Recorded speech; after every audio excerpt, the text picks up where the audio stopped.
इस सृष्टि में चारों तरफ अंधकार ही अंधकार था। एक दिव्य ज्योत प्रकट हुई और उस दिव्य ज्योति से एक परम पुरुष प्रकट हुआ जिसका नाम हुआ सदाशिव। सदाशिव ने अपने हृदय का किया मर्दन और एक शक्ति को प्रकट किया। क्यों? क्योंकि वो शक्तिमान भी बिना शक्ति के निस्तेज है। शक्ति की आवश्यकता भगवान शिव को भी है, क्योंकि बिना शक्ति के कुछ नहीं होता। ऐसे समझ ले कि बिना शक्ति के कछु नहीं होता। अब तुमको उसे कहियो कि चलो बांधकपुर, उन्हें जा कही कि हमने जा पे हमारे शरीर में ब्रह्मा नहीं है, हमने जा पे हमारे शरीर में शंकर जी नहीं है, हमने जा पे हमारे शरीर में विष्णु नहीं बचे। आदमी का कहते हैं अब ने जा पे यार का है कह लगे शक्ति नहीं बिना शक्ति के कोई कछु कर ही नहीं सकत। यही से शक्ति खुआंगे रखो। गौरी शंकर, गौरी कहाँ है? आगे। सीताराम आगे, राधे श्याम। भगवान के मंदिर में गए, हाथ जोड़े सो पहले कहा कही शक्ति को ध्यान, तुम्हें वो माता च पिता, तुम्हें वो पिताजी पीछे उन्हें जाने कही कि तुम्हें वो पिता चो माता, तुम्हें वो माता च पिता, तुम्हें वो। फिर रात में आरती गाई, सो मात पिता तुम मेरे। इतने भी माता जी आगे है ना। चलो तना वेदों में चलिए, पुराणों में तो राम जी को पहले पिताजी नहीं कही गई, माता जी कही गई। माता रामो, जो राम रक्षा स्तोत्र मंत्र पढ़त हुइयों में लिखो है, माता रामो मत पिता रामचंद्र, स्वामी रामो मत सखा रामचंद्र, सर्वस्व में रामचंद्र दयालु, नान्यव जाने नहीं विजाने न जाने। उते भी शक्ति आंगे, हर जगह शक्ति आंगे नहीं है, क्योंकि बिना शक्ति के कुछ नहीं होता। घर नीक लगे ना बिना घर नी के। मकान पति बनवाता है, किसकी कमाई से बनता है मकान? पति बनवाता है। पर पति में इतनी ताकत नहीं है कि वो घर बना देवे। मकान तो बनवा सकत है, पर घर बनाने का जिम्मा तो मेरी बहनों का है। तुम मकान को घर बनाती हो, ये मटेरियल को मकान बनाते हैं और तुम मकान को घर बना देती हो। हाँ, अगर घर की गृहिणी अच्छी है, एक कहावत है, तुम लड़का अच्छो न करेगा, ध्यान से सुन लो, तो तुम्हें स्वर्ग दे है। जब तुम मर गए तो तुम्हारे पिंडा इंडा पार है, तुम स्वर्ग चले जाओ। और कहूं बिटिया अच्छी न कर गई तो तुम्हें बैकुंठ दे दे। जब माँ बाप अपनी बेटी का कन्यादान करते हैं तो बेटी उसी समय अपने माँ बाप को बैकुंठ का अधिकारी बना देता है। जिसने कन्यादान किया है वो बैकुंठ जाएगा। तो अगर लड़का अच्छो न कर गो तो स्वर्ग दे है, बिटिया अच्छी न कर गई तो बैकुंठ दे है। अरे कहूं घर की बहू अच्छी न कर गई तो न तुम्हें स्वर्ग जावे की जरूरत न बैकुंठ। तुम भली टपरिया में रहत हो, मनोबा वही टपरिया में तुम्हें स्वर्ग दिखा दे, वही में बैकुंठ। अरे कहूं बहू ने न करके भभूका न कर गो तो तुम कितना बड़ी बिल्डिंग बना लियो, वह खून के असुगा रुआ दे तुम। हाँ, कितना बड़ी बाखर बनाए हो तुम। कहूं जी अपने पे आ गई, कहा से समय पलट गो। पेल की सांसें बंगे डराती कि सांस कितनी खतरनाक मिले है, और आज की सांसें कप रही कि बहू कितनी खतरनाक मिले। हाँ, अरे बंगे सोई दद्दा, बहुत ही खतरनाक बंगे आ रही थी। गरीब माँ बाप रे 4-4, 8-8 मोड़ी मोड़ा पाल ले तो ही मकान में, और बहू आते ही साथ के थे जगह कम पड़ गई है, वो जगह कम दिखा। अरे राम राम।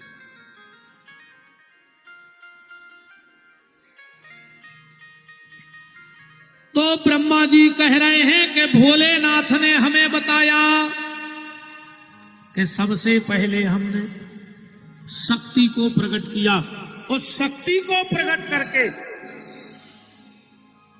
दुनिया का जो सबसे पहला नगर बसा ब्रह्मांड का, वो कौन सा नगर था? बोले उसका नाम था आनंद वन। दुनिया का सबसे पहला नगर कौन बसा? आनंद वन। उसका आगे चल के नाम हुआ अबिरमुख क्षेत्र, और उसी का आगे चल के नाम हुआ काशी, और फेमस हो गया बनारस। पहला नाम आनंद वन, दूसरा अबिरमुख क्षेत्र, तीसरा काशी, और फेमस भाव बनारस का है। अमिताभ बच्चन ने गाना गा दो तो खाई के पान बनारस वाला, छोरा गंगा किनारे वाला। भगवान शिव ने कहा देवी जाओ और जाकर बनारस में रहो, काशी में। शिवा ने कहा हम नहीं रहेंगे, हमारी एक शर्त है। शिव जी ने कहा क्या शर्त है? ध्यान से सुन लेना।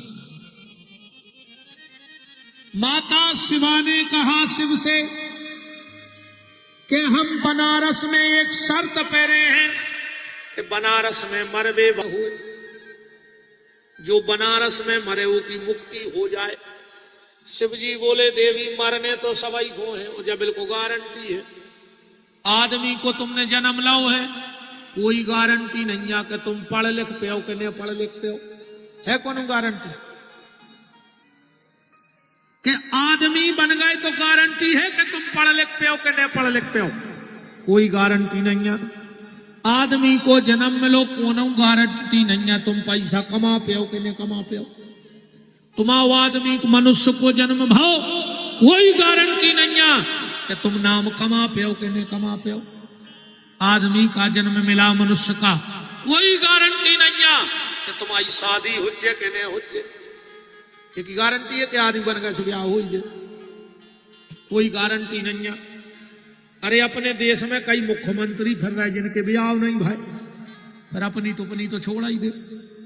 कई प्रधानमंत्री फिर रहे जिनको ब्याह नहीं भाव, जैसे केहू प्रधानमंत्री हो गए, केहू राष्ट्रपति भाई जिनको ब्याह नहीं भाव, बात उनकी किस्मत अलग हटी कि एक के पति नहीं बने सो राष्ट्र भर के पति के फिर रहे। अब ऐसी किस्मत सबकी तो है नहीं, बताओ। पर मनुष्य का जन्म मिला है, शादी होगी कि नहीं होगी कोई गारंटी नहीं, विवाह होगा कोई गारंटी नहीं, पैसा कमा पाओगे कोई गारंटी नहीं, नाम कमा पाओगे कोई गारंटी नहीं। पर एक बात की गारंटी है कि मर हो जरूर। अगर मनुष्य बने हो तो मरने तो पर है।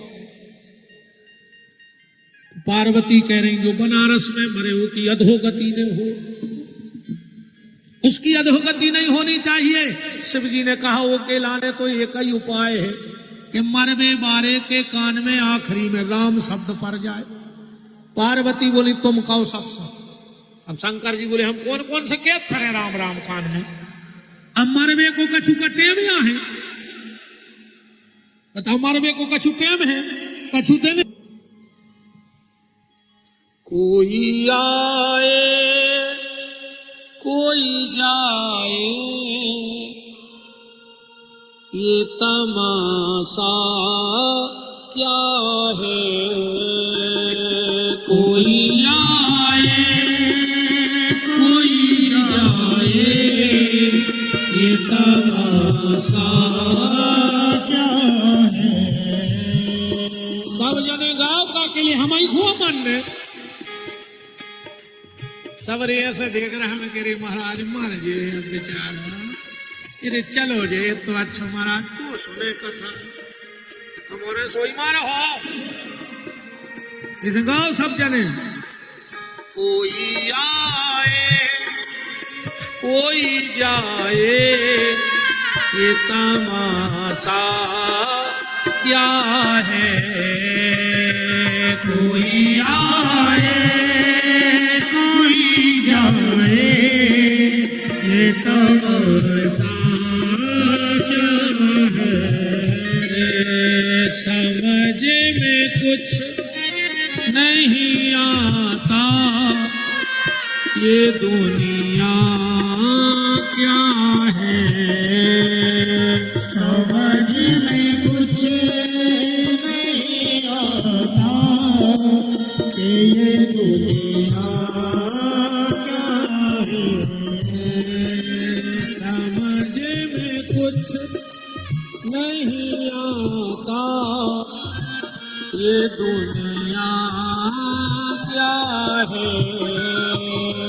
समझ में कुछ नहीं आता कि ये दुनिया चाहे।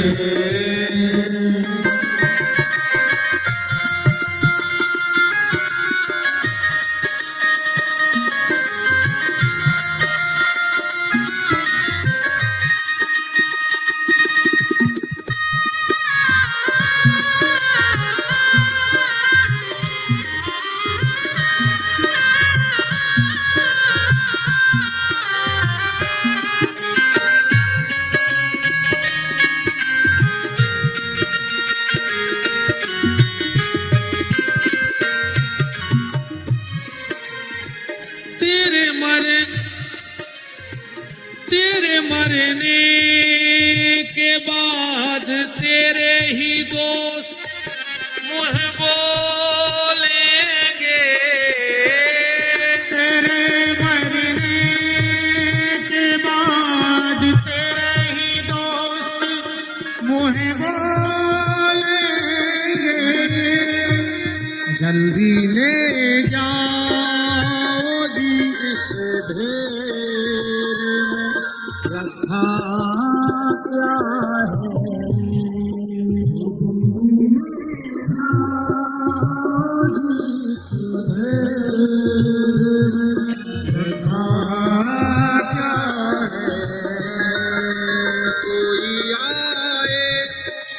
कोई जाए ये तमाशा क्या है।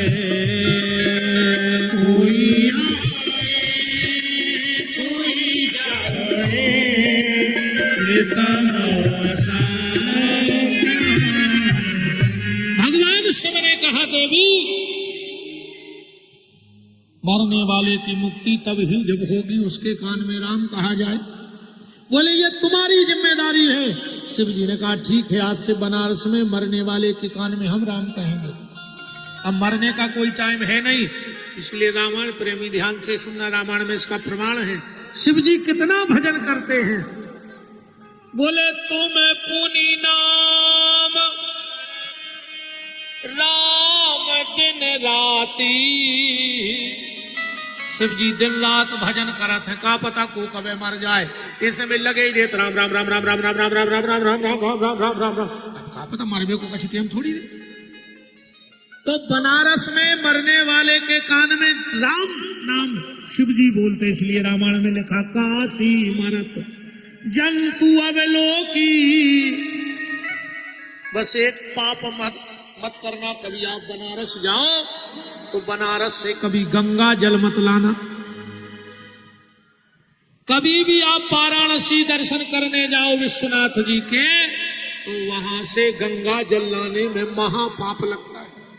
क्यों? क्योंकि गंगा जल तुम जब घर लाओगे तो उस जल में छोटे छोटे जीव जंतु कीटाणु होते हैं, और अगर वो बनारस की सीमा से बाहर आ गए तो वो तुम्हें धिक्कारते हैं कि बताओ हम बनारस में मरते तो भगवान के धाम जाते। क्योंकि काशी मरत, रामायण पढ़ना, जंतु, वहां अगर कोई जीव जंतु की भी मृत्यु हो जाए तो वो भी भगवान के परम धाम को चली जाती है, मुक्त हो जाती है। और जब जब भी कहीं तीर्थ जाओ तो कुछ गलतियां मत करना, ध्यान से सुन लेना। सबसे पहले कभी भी तीर्थ में किसी भी नदी में स्नान करो तो डायरेक्ट पांव नहीं रखना चाहिए, पहले घाट को सिर रख के प्रणाम करना चाहिए। अब कछु कछु जात सो सीधे भैंसों हाई कूद जात। सबसे पहले तीर्थ जाओ, किसी भी नदी में जाओ तो दंडवती जरूर करना, माथा झुकाना, और फिर अपना दाहिना पांव जल में डालना। और कभी भी किसी भी तीर्थ में स्नान करो, चाहे स्त्री हो चाहे पुरुष हो, कमर के नीचे का कपड़ा कभी तीर्थ में नहीं धोना चाहिए और ना उस घाट पे निचोड़ना चाहिए। क्योंकि जब तीर्थ में हम कमर के नीचे के वस्त्र धो के निचोड़ते हैं तो उस जल को हमारे पितरों को पीना पड़ता है। अब आप सब समझदार हो, क्योंकि कमर के नीचे शरीर में सिर्फ मलमूत्र के द्वार हैं। और पूज्य डोंगरे जी से तो किसी ने पूछा कि मनुष्य शरीर क्या है, तो बोले सिर्फ मलमूत्र बनाने की फैक्ट्री है। तो कमर के नीचे हमारे मलमूत्र के द्वार होते हैं, तो कमर के नीचे के वस्त्रों में निचोने से वो पितरों को पीना पड़ता है और पितर अधोगति को प्राप्त होते हैं। इसलिए आप जब नहाने जाओ तो एक थैला पन्नी ले जाओ। आप जिस होटल में रुके हो, जिस लॉज में रुके हो, जिस कमरे में रुके हो, वहां ला करके कपड़े धो लो, पर कभी घाट पे कपड़ा मत धोना। दूसरा अपराध ये मत करना, ध्यान से सुनते जाना। अगर तीर्थ जात हो न जाइयो ही ने, उल्टे पाप के भागी काय को बन रहा हो, तो जाके कभी भी किसी भी तीर्थ में डुबकी लगा के टाबिल तौलिया से शरीर नहीं पहुंचना चाहिए, क्योंकि वो तीर्थ का अपमान होता है। वो जल अपने आप तुम्हारे शरीर में सूख जाना चाहिए। और जब भी किसी तीर्थ में स्नान करो, ध्यान से सुन लेना, तो जिस तरफ से जल बह के आ रहा हो उसी तरफ मुंह करके स्नान करना चाहिए। अगर जिस तरफ से जल बह के आ रहा है तुमने अगर उस तरफ पीठ कर दी तो तुम्हारे सारे सत्कर्म नष्ट हो जाएंगे, क्योंकि तुम्हें तीर्थों को पीठ दिखाने का पाप लग जाएगा। कभी भी भगवान के मंदिर में पीठ करके नहीं बैठना चाहिए, कभी भी भगवान के मंदिर में भगवान तरफ पांव खोल के नहीं बैठना चाहिए। ये तीर्थों का नियम है। हमने कहा था ना पहले दिन, हम एक एक बात आपको बताएंगे। हम आपको ज्ञान की बातें नहीं बताएंगे, पर आपके द्वारा जो अज्ञान हो रहा है उस पे जरूर चोट करेंगे कि तुम गलती कहां कर रहे हो, कितना पूजा पाठ करने के बाद भी इसका फल क्यों नहीं मिल रहा है। तो भगवान शिव काशी में मरने वाले के कान में राम कहते हैं, वहीं खड़े थे ब्रह्मा विष्णु, बोले भोलेनाथ, जो बनारस में मरेगा वो तो भगवान के धाम जाएगा, और जो दमोह में मर जाएगा फिर वो कहां जाएगा, क्योंकि वरदान तो खाली बनारस वालों को दिया। तो जो दमोह की जगह में, सागर जिले में, संभाग में मर जाएगा वो कहां जाएगा। तो भगवान शिव ने कहा, ब्रह्मा विष्णु ध्यान से सुनो, बनारस में जो मरेगा उसके कान में हम राम कहेंगे, और जो वाराणसी के बाहर मर जाएगा, अगर उस मरे हुए व्यक्ति को 4 लोग उठाएंगे, अपने तो मरे आदमी के जन उठा 4, अगर उस मरे हुए व्यक्ति को 4 लोग उठाएंगे और पीछे पीछे कहते जाएंगे राम नाम सत्य है, राम नाम सत्य है, तो उसे भी भगवान के धाम तक भेजने की गारंटी हमारी है। सीताराम, ठीक, उसे भी भगवान तक भेजने की गारंटी हमारी है। इसलिए जब भी शमशान घाट जाओ किसी की लकड़ी में, तो बोला मत करो, सिर्फ राम नाम कहा करो। आजकल आदमी मरघटा भी जात और मोबाइल कान में लगाए जात, ऐसे बतियात जाते हैं लकड़िया में जैसे इनकी डायरेक्ट बात जमराज से चल रही हो कि बड्डे तन्नक हम पहुंचा रहे हैं, देख लियो बहुत खास है तो मोहल्ला। कछु कछु लकड़िया में जाते हैं कान में मोबाइल लगाए, अरे यार आ जाई हमारी पेशी हती, आ जाई खुंजे बैठे थे, तो क्या करते रात में तुमसे पूछ लेते, कहा भैया फ्री हो, हम मर जाए। आहो,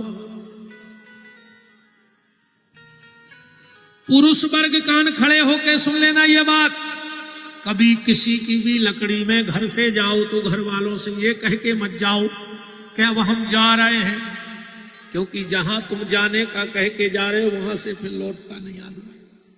मरघटा कभी जाके के नहीं जाओ, चलिए कि हम जा रहे हैं। और जब मरघटा में आग दे दी जाए तो कोई कितना भी खास तुम्हारे साथ क्यों ना हो, उससे ये मत कहना कि हम चलो, क्योंकि मरघटा से किसी को वापस नहीं लाया जाता।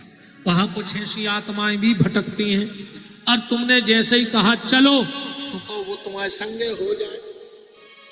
और भूत पलित होते हैं जमाने पर है, आदमी जोनो ये बातें करत है कि नहीं होए, जोनो वो पे बीती नहीं, और जहां बीत जा सो के सब हो।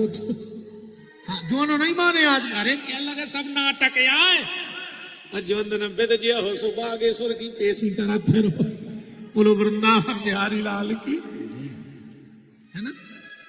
एक गलती और मत करना पुरुष वर्ग, ध्यान से सुन लेना। और ये बात हम तो तुम्हें मंच से बता ही रहे हैं, जब भी तुम 4 लोगों में बैठा करो, 4 लोगों में चर्चा किया करो, बड़ा ही परम मंगलमय सौभाग्य है। हमारे इस कथा के मध्य में परम श्रद्धेय पूजपाद लक्ष्मण कुटी सागर परेड मंदिर और मेहर हिंगलाज शक्ति पीठ के 3 पीठों के पूज्य महंत श्री परम श्रद्धेय पूजपाद राघवेंद्र गिरी जी महाराज का पावन पदार्पण हो रहा है। इस दास पे कृपा करने के लिए मैं दंडवत करता हूं। आसन बोलो पूज्य महंत जी महाराज की जय हो, जागेश्वर भगवान की जय हो। कि जिनकी लागी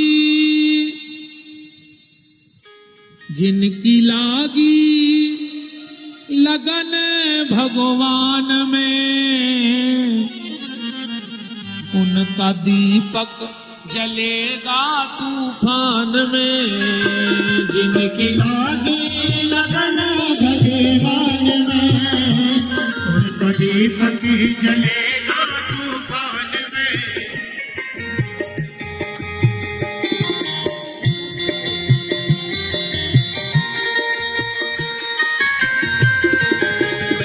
जिनकी लागी लगन भगवान में, उनका दीपक जलेगा तूफान में। जिनकी लागी लगन भगवान में, उनका दीपक जलेगा तूफान में।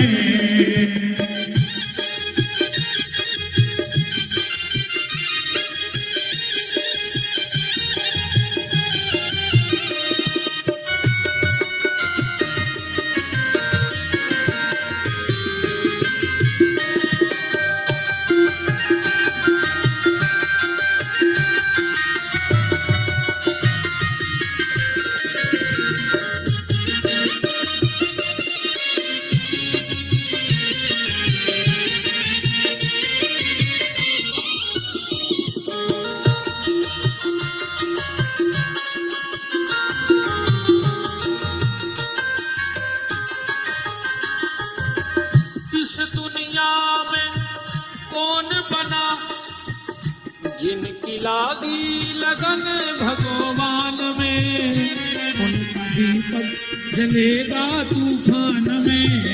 जिनकी लागी लगन भगवान में, उनका दीपक जलेगा तूफान में।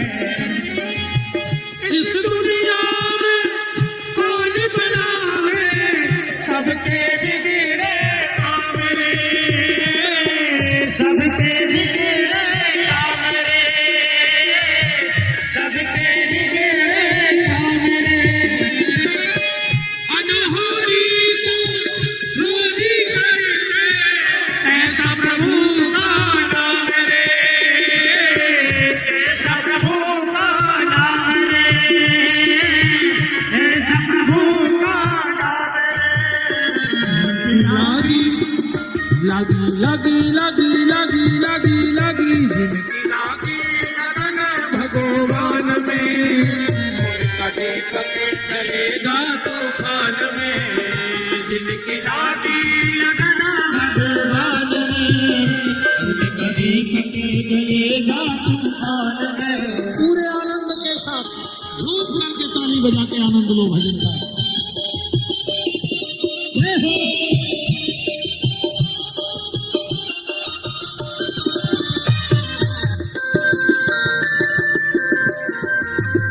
भोले बाबा मेरी लाज रखना, भोले बाबा मेरी लाज रखना, भोले बाबा मेरी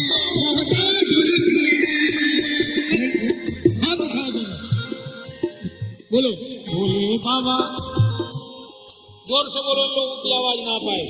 भोले बाबा भोले बाबा भोले बाबा भोले बाबा मेरी लाज रखना, भोले बाबा मेरी लाज रखना, भोले बाबा मेरी लाज रखना, भोले बाबा मेरी लाज रखना। बैठे गई जयलान शुरुआत जैसे सिर पे अपना ही मुझको मोहताज रखेना, सिर पे अपना ही मुझको मोहताज रखेना, सिर पे अपना ही मुझको मोहताज रखेना। भोले बाबा भोले बाबा भोले बाबा भोले बाबा मेरी लाज रखे, भोले बाबा भोले बाबा मेरी लाज रखना, भोले बाबा मेरी लाज रखना। हरि बोल।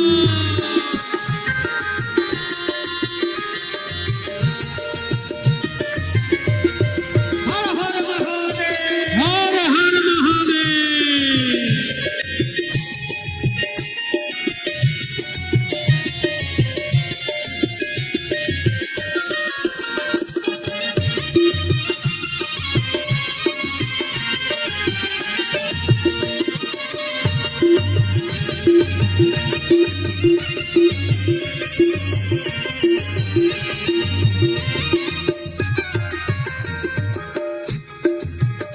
जिनकी लागी लगन भगवान में, उनका दीपक जलेगा तूफान में, जिनकी लागी लगन भगवान में, उनका दीपक जलेगा तूफान में। राजा राम राम राम सीता राम राम राम, राजा राम राम राम सीता राम राम राम, राजा राम राम राम, राजा राम राम राम, राजा राम राम राम, राजा राम राम राम, राजा राम राम राम, राजा राम राम राम, राजा राम राम राम, राजा राम राम राम, राजा राम राम राम, राजा राम राम राम, सीता राम राम राम, सीता राम राम राम, सीता राम राम राम, सीता राम राम राम, सीता राम राम राम, सीता राम राम राम, सीता राम राम राम, सीता राम। बोलो जागेश्वर भगवान की जय हो। परम श्रद्धेय पूजपाद महंत जी महाराज का पाद पावन पदार्पण, दंडवत नमन। हमारे बहुत अच्छे दोनों मित्र भाई निक्की ठाकुर और कुंदन भाई, सबका मान है। निवेदन बस आज एक बात और सुन लो, फिर विराम दे रहे हैं। कल ऐसी बहुत सी बातें आपको बताई जाएंगी जो आपको आज तक पता नहीं है, पर आज पुरुष वर्ग आज की अंतिम बात सुन लो। अगर ये गलती तुम करोगे और करोगे क्या करते हो, ठीक, और अगर ये गलती तुम आज तक करते आए हो तो अनजाने में हुई है, परम मत करना, वरना तुम्हारे उस दिन तक के सारे सत्कर्म नष्ट हो जाएंगे। कौन से सत्कर्म? आज के बाद जब भी किसी की मिट्टी में जाना, लकड़िया में जलावे, तो उते तुलसी दई जात है, दई जात सबके लाने टुकड़ा कर करके।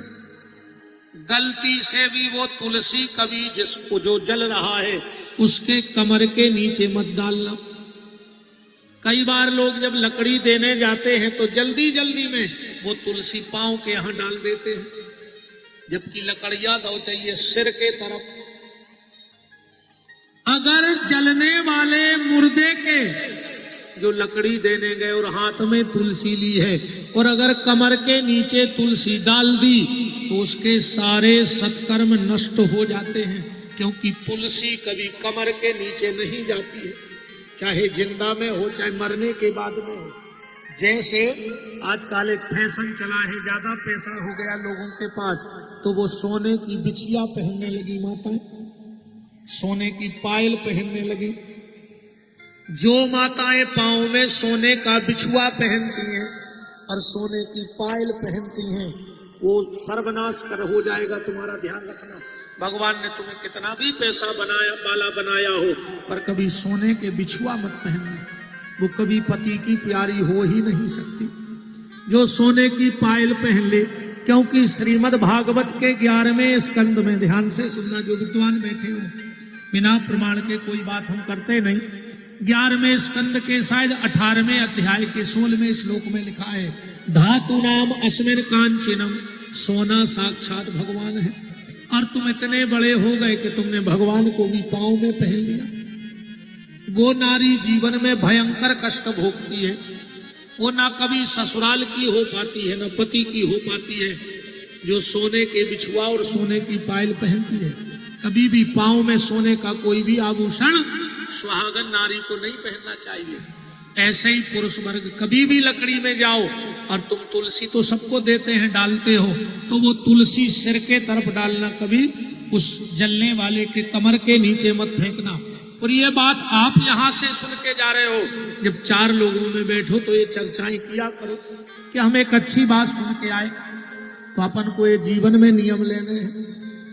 शमशान में बैठे हो दुनिया की गप सप ना करके, जब तक लोग मुर्दे को जलाने की तैयारी कर रहे, 10 लोग बैठे, तो वहां ये बात रखो कि आज हमने ये बात सुनी थी और हमें ऐसा ऐसा करना चाहिए। क्योंकि गीता अर्जुन ने अकेले कृष्ण को सुनाई थी, तो आप जितने बैठे हो वो अर्जुन ही बैठे हो, और ये व्यास गद्दी कृष्ण है। ये व्यास गद्दी कृष्ण बन के तुम्हें ये बात बता रही है। अब तुम्हें अर्जुन बन के इस बात को दुनिया में फैलाना है। बोलो वृंदावन बिहारी लाल की। तो आज सृष्टि में ज्योति से शिव, शिव के हृदय से शक्ति, शिव ने अपने दाहिने हाथ का मर्दन किया और एक बालक प्रकट किया जिसका नाम हुआ विष्णु। उन्होंने अपने बाएं हाथ का मर्दन किया और एक तेज निकला जो दुर्गा के 10वें अंग में रखा। एक पुत्र प्रकट हुआ जो विष्णु की नाभि से कमल की नाल चली और उस पर प्रकट हो गए। उनका नाम शिव जी कह रहे तुम ही ब्रह्मा बन गए। अब ब्रह्मा जी कमल के फूल पे समाधि में बैठे हैं, विष्णु लेट के भजन कर रहे हैं और शंकर जी बैठ के भजन कर रहे हैं, और तुम लोग कथा के माध्यम से भजन